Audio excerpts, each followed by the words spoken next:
بسم اللہ الرحمن الرحیم لا الہ الا اللہ محمد رسول اللہ۔ تو جہاں کھانے پینے کی بات آتی ہے، آج کے مسلمان نہ صحیح حدیث کو دیکھتا ہے، نہ امام ابو حنیفہ، نہ امام شافعی، نہ امام مالک، نہ امام احمد ابن حنبل، کچھ بھی نہیں۔ جہاں کھانے پینے کا مسئلہ آئے گا وہاں حدیثیں بھی اپنی ہوتی ہیں اور تحقیقات بھی اپنی ہوتی ہیں، ٹھیک ہے نا، سب کچھ اپنا ہوتا ہے۔ یہاں بھی یاد رکھو، عیدوں کے معاملے میں مسلمان تھوڑا سا وسیع الظرف ہو گیا ہے، بہت زیادہ۔ اب میں آپ کو بتاتا ہوں عید کا اسلام میں تصور کیا ہے، عید کا اسلام میں تصور کیا ہے۔ دیکھو، عید میں خوشی منائی جاتی ہے، عید میں روزہ کبھی نہیں رکھا جاتا، ایسا ہے یا نہیں؟ عید میں کبھی بھی روزہ نہیں رکھا جاتا۔ دوسری بات یہ کہ اللہ کے رسول صلی اللہ علیہ وسلم نے ہمیں دو عیدیں دی ہیں، عید الفطر، عید الاضحیٰ، اور عید الاضحیٰ میں 4 دن رکھے ہیں، وہ بھی عید ہی سے منسلک ہوتے ہیں۔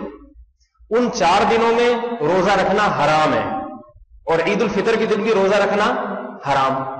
عید الاضحیٰ میں تو عید کا دن تو ایک ہے، مگر روزہ رکھنا مزید 2 دن تک، مزید 3 دن تک حرام ہے۔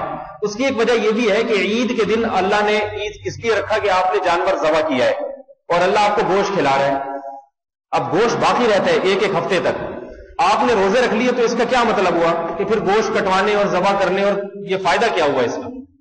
کوئی آدمی آپ کی دعوت کرے اور آپ دعوت میں جائیں، وہ کہے بسم اللہ کریں، آپ کا میرا روزہ ہے، تو کہے گا بھائی جان پھر آنے کی ضرورت کیا تھی، آپ جب روزہ ہی رکھنا تھا، اور آج اسی دن روزہ رکھنا تھا جس دن میں نے دعوت کی ہے۔ تو اللہ نے فرمایا پورا سال ہے روزے رکھنے کے لیے، جس دن میں مسلمانوں کو کہہ رہا ہوں کہ کھاؤ پیو اور جانور حلال کرو، گوشت کھاؤ، اسی دن تم روزہ رکھ رہے ہو، تو یہ اللہ کی میزبانی سے اعراض ہے۔ پتہ چلا کھلائی پلائی اور عید کا دن یہ جمع، روزہ یہ جمع نہیں ہو سکتے۔ اب میرے بھائی بتاؤ، جس دن رات کو آپ حلیم پکا رہے ہیں اس سے اگلے دن روزہ رکھنے کا شریعت حکم دے سکتی ہے؟ پھر حلیم کھاؤ گے کیسے؟ اور اگر روزہ رکھنے کا حکم دے رہی ہے تو اس کا مطلب ہے اس رات کچھ پکانے کا حکم نہیں دے رہی، بلکہ منع کر رہی ہے، کیونکہ حلیم بھی پکاؤ اور روزہ بھی رکھو یہ نہیں ہو سکتے۔ ساری رات گھوٹا لگایا ہے، ٹھیک ہے نا، بیٹھ کے تو گھوٹا لگایا تو پھر تو صبح کیسے آدمی، تبھی حلیم پکانے والے ان میں سے روزہ کوئی بھی نہیں رکھتا۔ دوسری بات یہ بہت اہم بات ہے جو بہت غور سے سننے اور سمجھنے کی ہے۔ 12 ربیع الاول کو بھی بہت سے بدعتی عید مناتے ہیں، عید میلاد النبی کے نام سے تعبیر کرتے ہیں نا۔ دیکھیے، ہم رسول اللہ صلی اللہ علیہ وسلم کی صحیح احادیث دیکھتے ہیں، اللہ کے نبی صلی اللہ علیہ وسلم پیر کے دن روزہ رکھتے تھے۔ صحابہ نے پوچھا یا رسول اللہ آپ اس دن روزہ کیوں رکھتے ہیں؟ آپ صلی اللہ علیہ وسلم نے فرمایا یہ میری پیدائش کا دن ہے، لہذا میں چاہتا ہوں کہ اس دن روزے سے رہا کروں۔ آپ صلی اللہ علیہ وسلم نے اپنی پیدائش کے دن کو عبادت کا دن قرار دے دیا، اور عبادت نماز والی نہیں، کیونکہ یہ نماز والی عبادت تو عید کے دن بھی ہو جاتی ہے۔ آپ یہ بھی تو کر سکتے تھے کہ آج میری پیدائش کا دن ہے، پیر کا دن، لہذا میں نمازیں زیادہ پڑھوں گا، اس طرح بھی تو شکر ادا ہو جاتا ہے، نہیں ہو جاتا؟ آج چونکہ میری پیدائش کا دن ہے لہذا میں صدقات و خیرات زیادہ کروں گا۔ بہت باریک بات ہے، سمجھنے کی کوشش کریں۔ لیکن آپ نے نہ صدقات و خیرات کا حکم دیا، نہ اس دن زیادہ صدقات و خیرات کیے، نہ زیادہ نمازیں پڑھی، کیونکہ نمازیں اور عید جمع ہو سکتی ہے، عید کے دن بھی زیادہ نمازیں پڑھی جا سکتی ہیں، عید کے دن تو صدقات و خیرات زیادہ کیے جاتے ہیں، باقاعدہ صدقہ فطر دیا جاتا ہے، اور قربانی کا گوشت صدقات و خیرات میں تقسیم کیا جاتا ہے۔ عید اور صدقات و خیرات جمع ہو سکتے ہیں، عید اور نمازیں جمع ہو سکتی ہیں، مگر عید اور روزہ جمع نہیں ہو سکتا۔ آپ نے روزے والی عبادت کر کے بتا دیا کہ میری پیدائش کا دن روزے کا دن تو ہو سکتا ہے، عید کا دن قطعاً نہیں ہو سکتا۔ نہیں آئی بات سمجھ بھائی؟ آ رہی ہے تھوڑی تھوڑی؟ پتہ یہ چلا کہ آپ کی پیدائش کا دن عید کا، کیونکہ عید اور روزہ خوشی جب ہوتی ہے نا تو بھوکا پیاسا نہیں ہوتا انسان۔ یہ کیسی خوشی ہے آپ کے؟ آج میرے بیٹے کی شادی ہے، میں 3 وقت کا کھانا نہیں کھاؤں گا۔ یار یہ کیسی شادی؟ آپ بولے آج میری شادی ہے اور میں نہ صبح ناشتہ کروں گا نہ رات کو کھانا کھاؤں گا، مجھے خوشی بہت ہو رہی ہے۔ لوگ کہتے ہیں بھائی خوشی میں تو آدمی زیادہ دوسروں کو بھی کھا جاتا ہے، یہ کس قسم کی خوشی ہو رہی ہے کہ بھوک پیاس برداشت کی جا رہی ہے؟ اگر اللہ تعالیٰ ہمیں حکم دیتے عید کے دن روزہ رکھو تو زیادہ ثواب ہے، تو ہم کہتے ہیں نا یا اللہ پھر یہ جب بھوکا پیاسا ہی رہنا ہے تو مزہ تو نہیں آئے, نہ تفریح پہ جا سکتے ہیں روزہ رکھ کے. تبھی رمضان میں دیکھو سارے پکنک پوائنٹ بند ہوتے ہیں, وہ روزہ خور ہی گھوم رہے ہوں گے, اس میں روزہ دار کوئی بھی نہیں ہوگا. نہ لوگ ساحل سمندر پہ رمضان میں جاتے ہیں, حتیٰ کہ شادیاں بھی نہیں کرتے, شادی ہال بھی بند ہوتے ہیں. رمضان روزہ رکھیں گے, شادی وادی کا مزہ نہیں ہے روزہ. یہ تو عبادت کا مہینہ, بھوکے پیاسے پیٹ کمر سے چپکا ہوا ہے, تراویح پڑھو, نمازیں پڑھو. خوشی ہوتی ہے تو کھاتا ہے انسان, اور کھائے بغیر خوشی منا بھی نہیں سکتا. جب بھی خوشی ہوگی تو سب سے پہلے کھانے پینے کی بات آئے گی. جیسے دیکھو آپ کے امتحان میں نمبر اچھے آ گئے تو فون بولے بھائی آپ کسی کو بتاؤ گے میرے جناب میں ایون گیٹ سے پاس ہوں, فون کہے گا بھائی پھر مٹھائی ہونی چاہیے. یہ تھوڑی کہہ کہ اس خوشی میں آج رات کا کھانا نہیں کھائیں گے. کبھی ایسا سنا؟ اس خوشی میں آج رات کا کھانا نہیں کھائیں گے, کبھی سنا ایسے؟ ایک آدمی تھا, اس کا بیٹا پیدا ہوا, لوگ اس کے پاس آتے کہتے ہمیں بڑی خوشی ہوئی ہے کہ آپ کے ہاں بیٹا پیدا ہوا. کہہ رہے مجھے تو کوئی خوشی نہیں ہوئی. لوگ چلے جاتے ہیں واپس, عجیب بات نہیں, اس کو خوشی نہیں ہوئی. پھر دوسرا ہے, حضرت بڑی خوشی ہوئی آپ کے ہاں بیٹا پیدا ہوا ہے. کہتے آپ کو ہوئی ہوگی, مجھے نہیں ہوئی. چلیے السلام علیکم, چلے جاتے. جب کئی لوگوں نے اس طرح کہا اور ہر ایک کے جواب میں یہ کہتا ہے کہ مجھے تو خوشی نہیں. ایک آدمی نے کہا بھائی تیرا بیٹا پیدا ہوا ہے, صحیح سالم صحت مند, تجھے خوشی کیوں نہیں ہو رہی؟ کہہ رہے خوشی تو بہت ہو رہی ہے, لیکن مسئلہ ہو ان کے سامنے بول دو نا ہاں ہو رہی ہے, تو پھر کہتے ہیں کہ اچھا پھر مٹھائی, پورے محلے کو میں مٹھائی کھلانا شروع کر دوں, میری تو جائیدادیں بک جائیں گے. کہہ رہے پھر پیچھے پڑ جاتے ہیں, مٹھائی مانگتے ہیں, کوئی مٹھائی کی بات کر رہا ہے, کوئی کہہ رہا ہے دعوت کرو, کوئی کہہ رہا ہے لنچ کرو, کوئی کہہ رہا ہے ڈنر کرو. تو اس میں بڑی ٹینشن ہے, اس لیے آسان علی کہ نہیں. جب وہ لوگ کہتے ہیں خوشی نہیں ہو رہی تو اگلا مٹھائی کیسے مانگے گا, ویسے ہی چلے جاتے ہیں. اس سے پتہ یہ چلا کہ جب بھی خوشی ہوتی ہے سب سے پہلی توجہ انسان کی کس طرف جاتی ہے؟ خود بھی کھاؤ, دوسروں کو بھی کھلاؤ.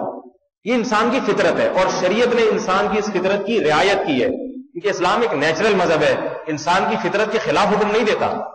تبھی رمضان کے بعد جب عید کا اعلان کیا گیا تو بتایا کہ اب روزہ رکھنا حرام ہے, کیونکہ روزہ رکھ کے تم خوش نہیں ہو سکتے. نماز پڑھنا حرام نہیں ہے, بلکہ نمازیں تو مزید اضافہ کر دیا, 2 رکعت اور عید کی نماز آ کے پڑھو, نماز بڑھا دی, صدقہ کی مقدار بڑھا دی گئی, لیکن روزے کو منع کر دیا گیا کیونکہ بھوکا آدمی خوش نہیں ہوتا. دیکھو رمضان میں روزے میں کیسے پھیکے پھیکے چہرے ہوتے ہیں, اثر کے وقت کولیسٹرول بالکل ختم ہو چکا ہوتا ہے, جتنا ڈاکٹر نے مشورہ دیا ہوتا ہے اتنا بھی نہیں دیتا. ایسے مرجھائے سے آ رہے ہوتے ہیں, مرجھائے سے جا رہے ہوتے ہیں, کچھ نہیں ہو سکتا ان میں. غصہ اتنا آتا ہے نا اثر کے بعد, جو بھوکے ہوتے ہیں. رمضان میں جتنے پھڈے اثر کے بعد ہوتے ہیں نا شہر میں, پورے سال کے پھڈے ایک پلڑے میں ترازو کے رکھو, اور صرف رمضان کے آخری اشرے کے پھڈے ایک پلڑے میں رکھو, تو یہ والا پلڑا جھک جائے گا. اتنے پھڈے اور اتنے تگڑے پاورفل قسم کے پھڈے ہوتے ہیں, کیونکہ ہر ڈرائیور کو بھی بھوک پیاس لگ رہی ہوتی ہے, کنڈکٹر کو بھی, مسافروں کو بھی. وہ اس سے چلا وہی گاڑی چلا یہاں سے, اس کو غصہ الگ آیا ہوا ہوتا ہے, وہ جلدی پہنچنا ہوتا ہے افطاری کے وقت, ہر آدمی لڑ رہا ہوتا ہے. ایسے موقع پہ کیا ہمیں بڑی خوشی ہو رہی ہے, خوشی نہیں ہو رہی ہوتی انسان. تو میں یہ عرض کر رہا تھا, اب دیکھو پیر کے دن محمد صلی اللہ علیہ وسلم نے روزہ رکھ لیا, اور یہ اس نے اشارہ دے دیا کہ قیامت تک اب میری امت میری پیدائش پہ عید منا نہیں سکتی. تصور ختم کر دیا ہمیشہ کے لیے. اس کی ایک اور دلیل, جمعہ کا دن مبارک اور مقدس دن ہے یا نہیں ہے نا مقدس دن. جمعے کو بھی مجازی عید کہا گیا ہے, چھوٹی عید ہے, خوشی کا دن ہوتا ہے. اسی لیے رسول اللہ صلی اللہ علیہ وسلم نے جمعے کو نہانے دھونے کا بھی حکم دیا. صاف ستھرے کپڑے پہنتے ہیں, عید جمعے کی نماز آ کے پڑھتے ہیں. یہی خطبہ جو عید میں ہوتا ہے وہی جمعے کے دن بھی خطبہ ہوتا ہے. عید کی نماز خطبے کے بغیر نہیں ہوتی, جمعے کی نماز خطبے کے بغیر نہیں ہوتی, چونکہ یہ دن بھی خوشی کا دن ہے. لہذا اس بارے میں بھی صحیح حدیث ہے, لا تختصوا یوم الجمعۃ بصوم, فرمایا جمعے کے دن کو روزے کے ساتھ خاص نہ کرو. صحیح حدیث ہے. اس لیے اگر کوئی آدمی پہلے سے روزہ رکھتا آ رہا ہے, جمعرات کا بھی, جمعے کا بھی, ہفتے کا بھی پہلے سے رکھتا آ رہا ہے, اس کے لیے تو جائز ہے. لیکن اسپیشلی کوئی جمعے کا روزہ اس لیے رکھے کہ آج کا دن مقدس دن ہے, بڑا دن ہے, لہذا میں روزہ رکھوں گا, اس سے نبی علیہ السلام نے منع کیا ہے. سمجھ میں آ رہی ہے بھائی بات؟ علماء نے جب یہ حدیث دیکھی نا کہ جمعے کے دن, حالانکہ جمعے کے دن کو روزہ رکھنا جائز ہے, جائز ہے, اس کو خاص نہ کرو. خاص کا مطلب کیا؟ جمعے کو یہ سمجھ کے روزہ رکھنا کہ آج چونکہ جمعہ ہے اس لیے رکھوں گا میں, یہ صحیح نہیں. اس لیے تھوڑی ہے. ویسے ہی کوئی رکھتا آ رہا ہے, جیسے کسی کی عادت ہے مہینے کے 3 روزے رکھنے کی, تو وہ 3 اتفاق سے ان میں ایک دن جمعے کا آ رہا ہے, یا کوئی قضا روزہ رکھ رہا ہے, یا جناب کوئی ویسے ہی کسی کا ارادہ 10 روز اس میں جمعہ بھی آ گیا تو ٹھیک ہے رکھ لیں. اسپیشلی جمعے کا رکھنا کہ آج کا دن چونکہ مقدس دن ہے, بڑا دن ہے, آج میں روزہ رکھوں گا تو زیادہ ثواب ملے گا، حالانکہ جمعے کے دن تمام عبادتوں کا زیادہ ثواب ملتا ہے سوائے روزے کے. کیوں؟ اس لیے کہ اس میں عید کا تھوڑا سا تصور ہے جمعے کے دن. اور مزید چلیں، جمعے کی رات کو بھی رسول اللہ صلی اللہ علیہ وسلم نے عبادت کے لیے خاص کرنے سے منع کیا ہے. فرمایا کہ جمعے کی جو رات ہے، یعنی جو تھرسڈے گزرنے کے بعد جو رات آتی ہے اس کو جمعے کی رات کہتے ہیں نا، یعنی جس کے بعد اگلے دن جمعہ ہے، اس رات کو اللہ کے لیے فرمائے عبادت کے لیے خاص نہ کرو. ہاں، یعنی جمعرات کے بعد جو رات آتی ہے شب جمعہ، اس رات کے بارے میں فرمائے اسے عبادت کے ساتھ خاص نہ کرو. خاص کرنے کا یہاں بھی یہی مطلب ہے کہ پورا ہفتہ عبادت کرتے نہیں، لیکن جمعے کی رات کو اٹھ کے یہ سوچتے ہو کہ آج چونکہ مقدس دن ہے لہذا میں آج کی رات عبادت کروں گا تاکہ مجھے زیادہ ثواب مل جائے. یہ صحیح نہیں ہے. ویسے کوئی روز تہجد پڑھتا ہے اس رات کو بھی پڑھے تہجد، منع نہیں ہے عبادت، لیکن اس رات کو اضافی فضیلت دینا، حالانکہ جمعے کا دن بالاتفاق تمام دنوں کا سردار ہے، تمام دنوں کا سردار ہے. منع کیا کیونکہ اس میں عید کا تصور ہے، اس دن کے اندر عید کا کانسیپٹ ہے، تھوڑا عید کا جو ہے نا اس میں تھوڑا سا تصور ڈالا گیا ہے. اب یہاں بھی ایک بات بتا دوں، اس سے یہ بھی پتا چل گیا کہ عیدین کی جو راتیں ہیں، عید الفطر اور عید الاضحیٰ، ان راتوں کو بھی عبادت کی کوئی اضافی فضیلت نہیں ہے. یہاں یہ مسئلہ بھی سمجھ لیں. بعض علماء یہ بیان کرتے ہیں کہ عید کی رات کو عبادت کرنا، اس کی بڑے فضائل بیان کرتے ہیں، لیکن اس بارے میں کوئی صحیح حدیث نہیں ہے. عید الفطر کی رات کو عبادت کے بارے میں کوئی صحیح حدیث نہیں ہے، عید الاضحیٰ کی رات کو عبادت کے بارے میں کوئی صحیح حدیث نہیں، بلکہ اس کے مخالف پر دلائل قائم ہیں. وہ دلائل کیسے قائم ہیں؟ دیکھو، اللہ کے نبی صلی اللہ علیہ وسلم جب سورج غروب ہوتا تھا، سورج جب غروب ہوتا تو افطاری میں آپ صلی اللہ علیہ وسلم جلدی فرمایا کرتے تھے. کیوں؟ یہ بتانے کے لیے کہ اب ہمارا روزہ نہیں ہے، اب خامخواہ میں بھوکا پیاسا رہیں گے اور اس میں ثواب سمجھیں گے تو یہ بدعت عمل بن جائے گا. جب تک اللہ نے پابندی لگائی پابند رہیں گے، جب پابندی اٹھی تو ہم یہ بتانے کے لیے کہ پابندی اٹھ گئی ہے فوراً کھائیں گے فوراً پیئیں گے. اس لیے آپ صلی اللہ علیہ وسلم نے افطار میں جلدی کرنے کا حکم دیا. یہ جلدی کیوں حکم دیا؟ تاکہ پتہ چل جائے کہ روزے کا وقت ختم ہو گیا.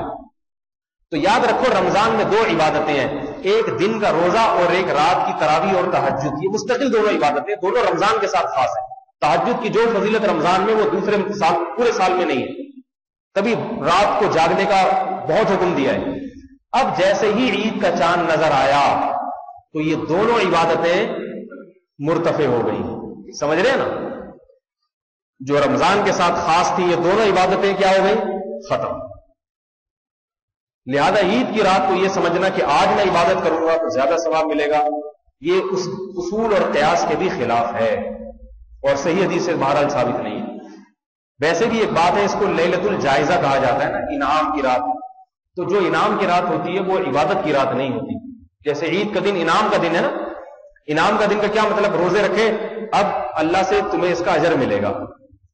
تو جو رزلٹ کا دن ہوتا ہے وہ امتحان کا دن نہیں ہوتا. اسی طرح رمضان کی راتوں میں جو عبادتوں میں تھکایا جا رہا تھا، عید کا چاند نظر آتے ہی وہ عبادت کیا ہو گئی؟ ختم.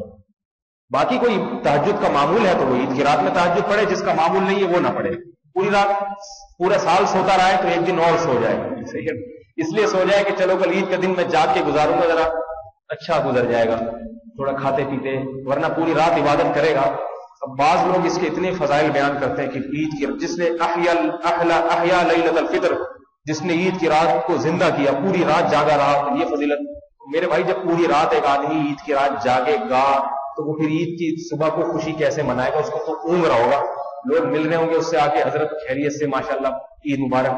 وہ سوتے سوتے کبھی گردن میرے ڈھلک رہی ہے اور تہجد پڑھ پڑھ کے آنکھیں اندر کو چلی گئی ہوں گی، رنگ اس کا نیلا پیلا ہو گیا ہوگا. تو جیسے عید کا دن کھاتا پیتا اچھا لگتا ہے انسان، اس طرح عید کی رات کو انسان آرام کر لے، لیکن جس کا پہلے سے معمول ہے وہ کرے عبادت. بعض چیزیں ہمارے معاشرے میں ایسی لاشعوری طور پر آ گئی ہیں جن کی کوئی تحقیق سے ثابت نہیں ہے. دوسری بات یہ سمجھ میں آ گیا نا، پورا عید کا تصور یہ جب ہے جب 12 ربیع الاول کو مان لیا جائے کہ نبی کی پیدائش کا دن ہے، ورنہ حقیقت تو یہ کہ 12 ربیع الاول نبی کی پیدائش کا دن ہے ہی نہیں. تو اس دن یہ بدعتی لوگ عید مناتے ہیں، ناچتے ہیں، اور ایسی عید مناتے ہیں کہ ایسی عید الفطر میں نہیں مناتے جس کا نبی نے منانے. بتاؤ عید الفطر میں کوئی بریک ڈانس کرتا ہوا نظر آیا آپ کو؟